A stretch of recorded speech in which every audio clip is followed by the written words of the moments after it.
heard this said before. In Italy, there are two distinct categories of pizza. Pizza from Italy and pizza from the rest of the world. Yes, the Italians are a proud lot when it comes to their food and drink, but understandably so. I mean, there's a whole lot there to be proud of.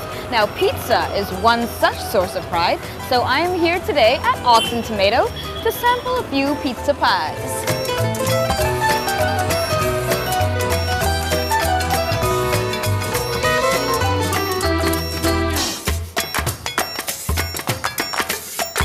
Ox and Tomato was primarily started off as a neighborhood pizzeria, since we don't have many pizzerias in Chennai.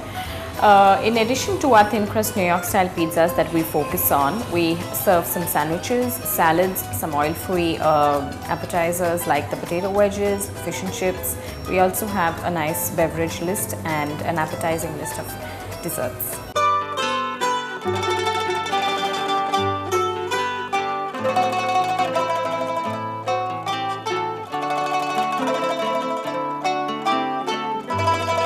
Today, I'd be trying Ox and Tomato's New York-style thin crust pizzas. Now, pizza itself was initially said to be a peasant preparation, consisting of pizza dough topped with just olive oil and herbs.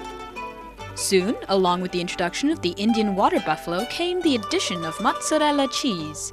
And eventually came the addition of tomatoes, commonly thought to be poisonous by the elite classes of Italy.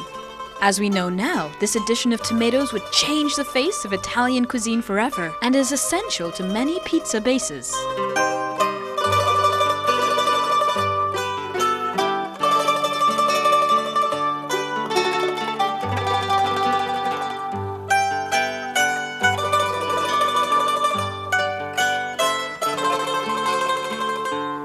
Now, even though pizza was originally a peasant preparation, Neapolitans take their pizza very seriously. And there are certain pizza purists that believe there are only two true types of pizza: the marinara and, like what I have here, the margherita.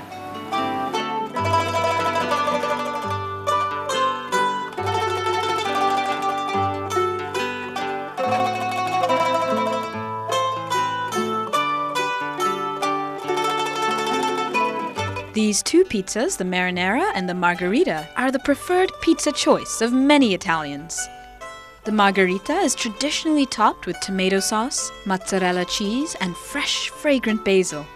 And like many other famed dishes, this pizza has a lovely little story behind it.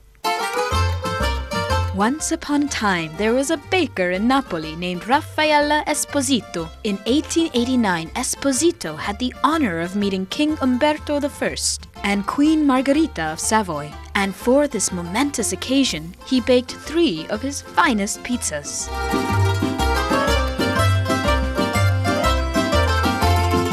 The Queen instantly fell in love with the pizza that resembled the Italian flag, with its green basil, red tomatoes, and white mozzarella cheese.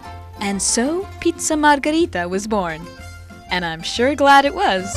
Now, it's interesting to see how different countries make this originally Italian recipe their own. In India, for example, we've tended to Indianize pizzas by adding things like chicken tikka, in my case now, paneer, some red peppers, onions, and a tomato base. This is the Indian temptation.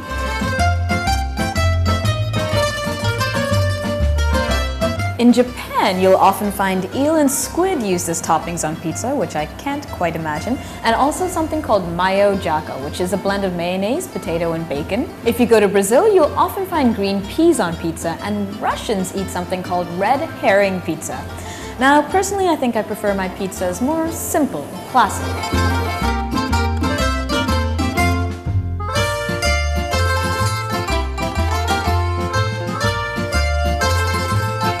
When it comes to pizza, personally, I would stick to Mediterranean preparations. This had a spicy Indian zing to it, which I found slightly jarring on a pizza. If I wanted Indian food, I'd go to a dhaba, but that's just me. I'm pretty skeptical of this fusion business at times. You either are or you're not, and this was neither here nor there. Well, I've got 2 more pizzas in front of me now, the pizza Roma and the pizza al funghi. Now, the al funghi is a blend of bechamel sauce, mozzarella cheese, mushrooms, tomatoes, jalapenos, and a touch of garlic. And the pizza Roma over here has a tomato sauce base with roasted chicken, oregano, and of course, mozzarella cheese. So I'm gonna get to them as fast as possible because these pizzas get cold pretty fast.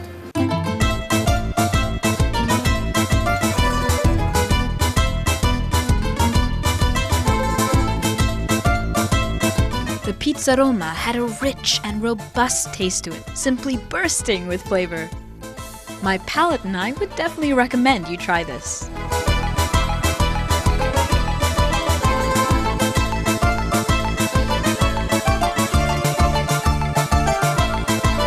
Well, to digest my heavy meal, I'm going to try one of the fresh beverages on Ox and Tomatoes menu. Here I have the banana berry smoothie.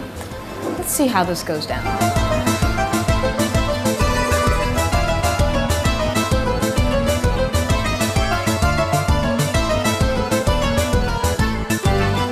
You can choose from a fairly extensive selection of beverages from Ox and Tomatoes menu.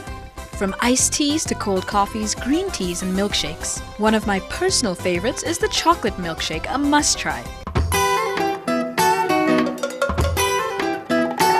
And of course, I couldn't end without dessert. Ox and Tomato has a rather generous selection of decadently divine desserts. And I chose one with an intriguing title, the German Surprise. And, contrary to its name, it didn't surprise me that this was simply delicious. Wunderbar, as one might say in German.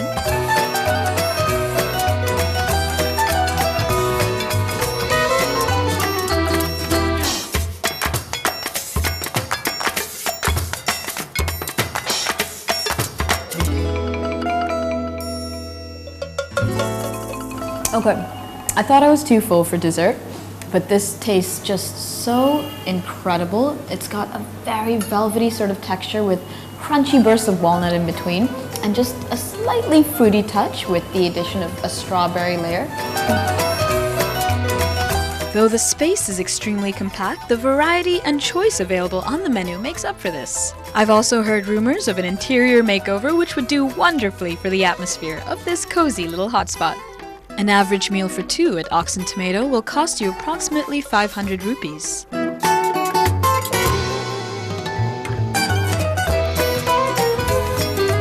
Well, Ox and Tomato makes for a very comfortable, casual, and cozy little hangout spot. And if you want the chance to experience it yourself, here is your opportunity. All you have to do is answer me the following question. The famous snack popcorn is also a synth pop instrumental featured in which album? A. The Sound of Music, B. Music to Move By, or C. In Tune with the Time. Send in your answers to feedback@ndtv-hindu.com.